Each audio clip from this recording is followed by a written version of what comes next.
Magellan Player of the Year, Chicago Sky.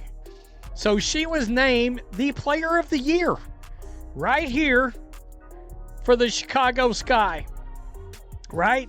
15 times Chicago Sky Player of the Game. All right, 6 times Chicago Sky Player of the Week. 2-time Chicago Sky. The Chicago Sky just caused a civil war in their own fan base with one award announcement. And what happened next exposes everything that's wrong with how this league operates. When they named Kamilla Cardoso their Player of the Year over Angel Reese, the reaction was absolutely insane. We're talking death threats, demands for trades, and fans literally promising to disrupt home games at Wintrust Arena over a team award for a franchise that won exactly 10 games all season. But here's what nobody's talking about. This isn't really about one award or one season gone wrong. This is about availability versus star power, injury concerns that teams won't say out loud, and a front office that just sent the most deliberate message possible about who they're actually building their future around. Last year on the Chicago Sky, of course, we had Angel Reese that, I'll be the first to tell you, Angel Reese had an improved season. She went on a run there for maybe about 15 games where she showed signs of actually shooting much better from the field. She raised her field goal percentage a lot from her rookie year. I always want to be fair on the channel, right? Here's the brutal reality of Angel Reese's 2024 season that her fans don't want to acknowledge. Yes, she improved her field goal percentage significantly from her rookie year. There was legitimately a 15-game stretch where she looked like she'd figured something out offensively, and that progress deserves recognition. But she also played in only 30 games before going down with a wrist injury in September, missing the final 10 games of an already lost season. Meanwhile, Cardoso played all 40 games, every single one. She averaged 9.7 points and 7.9 rebounds, shot 52.8% from the field, and earned Player of the Game honors 15 times. Those numbers tell a story about consistency and availability. But the fan reaction to those numbers, that reveals something way more disturbing about where this league is heading. Well, Rhodes, are you saying that Angel wasn't hurt? No. I'm just saying maybe they gave it the fuzzy eyeball just a little bit. In light of the fact that the team was bad, second year in a row, precedent from the rookie year and unrivaled of just stopping, not playing anymore. And then it happens yet again. Let's dive into the actual social media meltdown because this is where it gets absolutely revealing. Quote, "Stop acting like y'all didn't give it to her. We saw the stats at the middle and end of the season." Translation, Angels fans believe the award was straight up stolen from their player. Another comment that's even more concerning. "I hate you guys, we will make it known at Wintrust." That's not criticism. That's a direct threat to disrupt home games. Over a Player of the Year award for a team that finished with 10 wins and 30 losses. But here's the question that's driving me crazy and nobody's asking it. If Angel Reese fans are this passionate, this upset, this ready to go to war over Cardoso winning this award, where the hell were they during the actual season? The Sky averaged barely 1,500 fans per game unless Caitlin Clark was visiting Chicago. Where was this fired-up fan base when it actually mattered? When the team needed butts in seats and support in the arena. Oh, but it didn't stop there. I hate you guys. We will make it known at Wintrust. Will you? Because you don't even sell it out for Angel. Question mark. You don't. I mean, you're 1,000 and 1,500 fans light every night of selling that place out. Unless Caitlin's around. Woo! Honestly, still shitting on her. Chicago definitely wouldn't have won. Now watch this pattern in the comments because it gets even wilder. Chicago definitely wouldn't have won those 10 games without her with a laughing emoji. Y'all just are not a serious organization. 40 games played, that's nasty work. Notice what's happening here. They're not celebrating Angel's genuine accomplishments or improvements. They're not making a basketball argument based on performance. Instead, they're tearing down Cardoso for the crime of being available every single night. They're mocking the idea that durability and consistency matter in professional sports. And that availability question? That's where this whole situation gets really complicated and really uncomfortable. Because this is now the second consecutive year that Angel Reese has had her season end early due to injury. First, the ankle issue in her rookie year, now the wrist in year 2. Add in the fact that she committed to playing in Unrivaled during the offseason, but then stopped playing after just a few games. And you start to see why a front office might be privately asking some very serious questions about commitment levels and injury management. You guys know I'm a huge Kamilla Cardoso fan. I do. I believe this is the player that the Sky should be building around. In a perfect world, would I love to see point guard Caitlin Clark feeding the ball in to the absolute monster that is Kamilla Cardoso down in the paint? Yeah, I would love to see. That's feeding families. I want to see that one day, I hope. Right? Then you've got a true Stockton and Malone kind of situation. Here's what makes this award decision potentially earth-shattering for the Sky's future. The creator covering this story specifically mentions that he didn't even bother reporting the news 10 days ago when Angel announced she plans to remain with Chicago after the 2025 season. His reasoning: interest in Angel was dropping among casual fans. But then he asks the question that cuts to the heart of everything. Does she actually want to come back? Or more importantly, do the Chicago Sky actually want her back? That's the real issue hiding underneath this Player of the Year controversy. Because if you're sitting in the Sky front office, you're looking at a player who threw her teammates under the bus in that infamous Chicago Sun-Times interview, got suspended by the team as a result, received the cold shoulder from her own teammates afterward, and then ended another season early with an injury while the team was still playing meaningful games. Meanwhile, Cardoso played every single game, stayed completely out of drama, maintained her professionalism, and then immediately went overseas after the season and started dominating international competition with performances like 29 points and 9 rebounds. The contrast couldn't be more obvious. Gave her the cold shoulder, the Sky gave her a suspension, all of that. And I gotta be honest, I didn't do a video on that because the interest in Angel has just slowly but surely started dropping. But you know, I wonder, does she want to, she may not want to come back, or maybe she's decided I want to come back, but do the Chicago Sky actually want her back?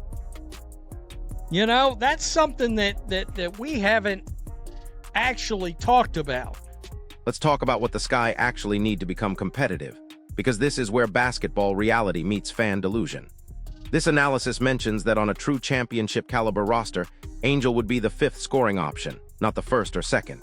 And Chicago desperately needs shooting, spacing, and players who can create their own offense in crucial moments. Cardoso gives them legitimate size at 6'7", efficiency around the basket, and consistency in the paint every single night. She's shooting over 52% from the field, which is elite for a center. She's a legitimate post presence who can anchor a defense and protect the rim. The dream scenario mentioned is imagining a guard like Caitlin Clark feeding Kamilla Cardoso in the paint, creating a modern version of Stockton and Malone with that kind of size differential and basketball IQ. Now that specific pairing isn't happening because Clark is locked into Indiana long-term, but it reveals what actual basketball people see when they watch Cardoso play. They see a foundational piece you can build a franchise around for the next decade. The question that's tearing this organization apart is whether Angel Reese fits into that foundation as a complementary star, or whether her presence and the drama that follows her actually disrupts everything they're trying to build. Laughing. I mean, what is there to laugh at? Kamilla's a hell of a player. What are we doing? What kind of fandom is this? I'm sorry, y'all just are not a serious organization. 40 games played. That's nasty work. Your greatest ability is your availability, in fact, I hear. We aren't serious. And there's some fans giving her love. Congrats. Yourself. I mean, I don't know what to tell you. Yourself.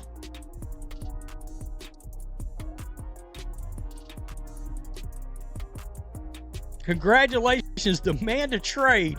Look at these next comments because they reveal the fundamental disconnect that's destroying this fan base. Your greatest ability is your availability. That's nasty work. That comment got absolutely ratioed by Reese fans who saw it as disrespectful and insulting. But is it actually disrespectful, or is it just the truth about professional sports? You cannot impact winning if you're not on the court when your team needs you most. Cardoso was on the court for 40 games, battling through minor injuries, playing through fatigue, showing up every single night even when the season was lost. Reese was on the court for 30 games before her season ended early again. One fan wrote, "Congratulations, now demand a trade. This organization is trash." Think about that logic for a second. The Sky give an award to the player who appeared in every single game, who stayed professional, who performed consistently, and the response is that Reese should leave the organization. Another comment, "Sky won 10 games, y'all worried about having a player of the year." But here's the thing, if Angel had won this award, those exact same fans would be celebrating it as validation that she's elite and deserves more respect. The hypocrisy is absolutely obvious. But underneath that hypocrisy is something more revealing and more damaging. These fans fundamentally don't value what Cardoso brings to the table, and they can't accept that availability and professionalism might matter more than raw talent. The stats, again, one added 13.6 for an extra 10 games last year. By the way, at 52.8% field goal percentage. Why does a hypocritical team like the Sky want Angel Reese back if they already have Cardoso to build around? Laughable. I mean, look, one could argue if they knew what they was doing. Here's where the front office calculation gets absolutely brutal. Could the Sky theoretically use both players effectively if they had competent coaching and management? Maybe, in a perfect world. The analysis suggests that if they could get their act together organizationally, they might be able to build around both Cardoso and Reese working together. A dominant post player and an elite rebounder who's steadily improving her scoring could complement each other beautifully on paper. But that scenario requires both players to be available consistently, to buy into their specific roles without ego conflicts, and to prioritize team success over individual recognition and social media narratives. Based on everything we witnessed in 2024, that's not just unlikely, it's probably impossible. Reese threw teammates under the bus publicly, created locker room tension, got suspended, and ended the season early while her team was still competing. Meanwhile, her fanbase is now attacking the player who actually showed up every single night and did his job without complaint. If you're the Sky general manager watching this unfold, the message you're sending by giving this award to Cardoso is crystal clear. You're saying availability matters more than potential. You're saying professionalism matters more than social media following. You're saying we notice and reward the players who show up when things get difficult, not the players who find reasons to step away when the pressure mounts. Let's step back and examine the bigger picture here, because this Kamilla Cardoso Player of the Year situation reveals something massive about where the Chicago Sky are as an organization and what they're dealing with in terms of toxic fan dynamics. First, the pure basketball reality that nobody wants to acknowledge. Cardoso won this award because she earned it on every single measurable level that matters for team success. 15 times Player of the Game, 6 times Player of the Week, 2 times Player of the Month throughout the season. Those aren't sympathy awards or participation trophies. Those are earned through consistent high-level performance against professional competition. And that 40 games played compared to Angel's 30, that's not some minor statistical difference. That's 25% more availability in a 40-game season. 10 games is absolutely massive when you're trying to develop chemistry, establish rotations, and build winning habits as a struggling franchise. But here's what makes Cardoso's season even more impressive when you dig deeper. She accomplished all of this as a rookie playing for a completely dysfunctional team that won only 10 games total. She didn't have the benefit of a competent coaching staff drawing up plays for her. She didn't have a functional offensive system that maximized her strengths. She didn't have veteran leadership showing her how to navigate the professional game. She just showed up every night, played her role without complaint, protected the rim, finished efficiently around the basket, stayed healthy through the grind, and maintained her professionalism even when everything around her was falling apart. Those are exactly the qualities you want in a foundational player you're building a franchise around for the next decade. Now contrast that with Angel Reese's 2024 season, and the pattern becomes impossible to ignore. Yes, she had that 15-game stretch where her field goal percentage improved significantly, and she looked more comfortable offensively. That's legitimate progress that deserves recognition and shows her potential when everything clicks. But she also dealt with the suspension after that Chicago Sun-Times interview where she publicly criticized her teammates and coaching staff. She dealt with the cold shoulder from those same teammates afterward, creating obvious tension in the locker room. And then the wrist injury ended her season in September with 10 crucial games still remaining on the schedule. The injury itself isn't necessarily the issue here. Injuries are part of basketball and players get hurt. But when you combine that injury with the exact same pattern from her rookie year, with her decision to commit to unrivaled but then stop playing after just a few games, and with all the off-court drama and social media controversies, you start to understand why a front office might be privately asking serious questions about long-term commitment and availability. Those questions matter tremendously because the Sky are at a crossroads that will determine their future. They've had back-to-back terrible seasons, they fired their head coach, they need to figure out their identity and establish their core foundation. When you're in that rebuilding position, you build around players who are going to be there every single night, who stay out of drama and controversy, and who make everyone around them better through their professionalism and consistency. That's Kamilla Cardoso right now. The question that's tearing the organization apart is whether Angel Reese can develop into that type of player, or whether she's always going to come with complications and distractions that outweigh her on-court production. Now let's talk about the fan reaction because this is where everything gets absolutely insane. The Angel Reese fanbase is large, passionate, extremely online, and completely invested in a specific narrative. They've built their entire identity around supporting her against perceived slights, disrespect, and unfair treatment from media, fans, and organizations. In their minds, this award is just another example of Angel not getting the recognition she deserves despite her obvious talent and impact. But look at what they're actually arguing when you break down their complaints. They're not saying Angel had better statistics than Cardoso. They can't make that argument because the numbers don't support it. They're not saying Angel was more valuable to winning games. They can't claim that because the Sky won exactly 10 games with both players on the roster all season. Instead, they're arguing that the award itself is disrespectful, that the organization is trash for making this decision, that Angel should demand a trade immediately to escape this toxic situation. That tells you this entire controversy isn't really about basketball analysis or fair evaluation of performance. It's about identity, grievance, and the need to maintain a narrative that Angel is constantly underappreciated despite evidence to the contrary.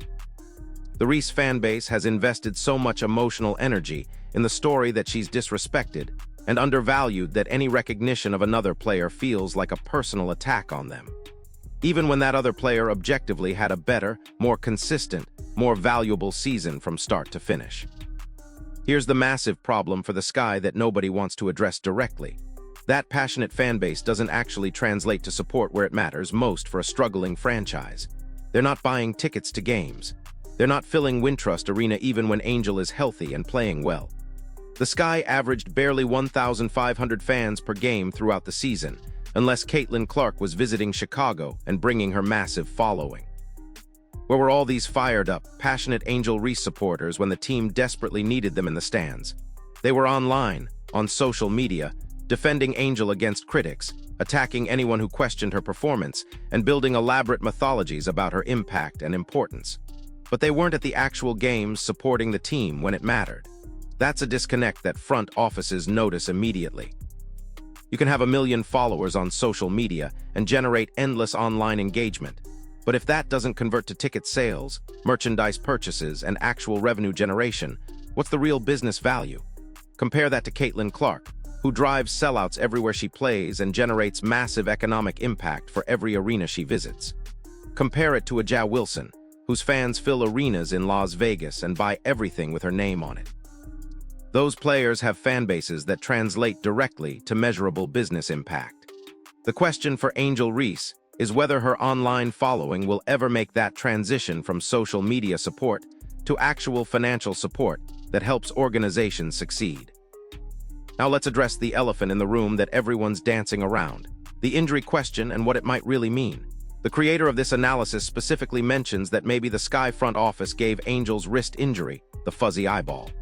He's very careful to say he's not claiming she wasn't actually hurt, but he's suggesting the team might have had some private questions about the timing, the severity, and the decision-making process. Why would they question a legitimate injury? Because of the context and the pattern that's developing. The team was terrible, the season was clearly lost, Angel had just gone through the suspension and all the teammate drama, and then suddenly the injury ends her season with 10 games left on the schedule. Meanwhile, she's healthy enough to commit to playing in Unrivaled during the off-season, but then stops participating after just a few games there too. From a front office perspective, you're seeing a concerning pattern emerge. Rookie year ends early with injury. Sophomore year ends early with injury. First major professional off-season opportunity gets abandoned after minimal participation. At what point do you start wondering about commitment level versus actual physical limitations? This isn't about questioning whether Angel was legitimately hurt. The wrist injury was real and documented. But there are different levels of hurt in professional sports, and teams understand this reality. There's I physically cannot play under any circumstances, and there's I could probably play through this discomfort, but I'm choosing not to because the situation isn't ideal. Teams and front offices make those calculations constantly, especially late in lost seasons, when development and evaluation become more important than immediate results. The fact that Cardoso played all 40 games, stayed healthy through the entire grind, and then immediately went overseas and dominated international competition makes the contrast even more stark. One player consistently found ways to stay on the court and contribute no matter what challenges arose. The other player consistently found reasons to step away from competition when things got difficult or uncomfortable. That difference matters enormously to front offices evaluating long-term building blocks. It matters when you're deciding who gets max contract extensions. It matters when you're planning your future and determining which players you can actually count on when everything is on the line. And it definitely matters when you're deciding who deserves recognition for their contributions to the team. So where does this leave the Chicago Sky heading into next season and beyond? They've got a fundamental decision to make about their core identity and the direction of their franchise. Do they build around Cardoso as the foundational centerpiece and try to fit Reese into a complementary role that maximizes her rebounding and improving offensive skills? Do they attempt to make both players equal focal points of their offense and hope they can coexist without ego conflicts or drama? Or do they decide that the availability concerns, the off-court complications, and the toxic fan dynamics around Reese outweigh her production and look to trade her while she still has significant value around the league? This Cardoso Player of the Year award might be the first clear signal about which direction they're leaning as an organization.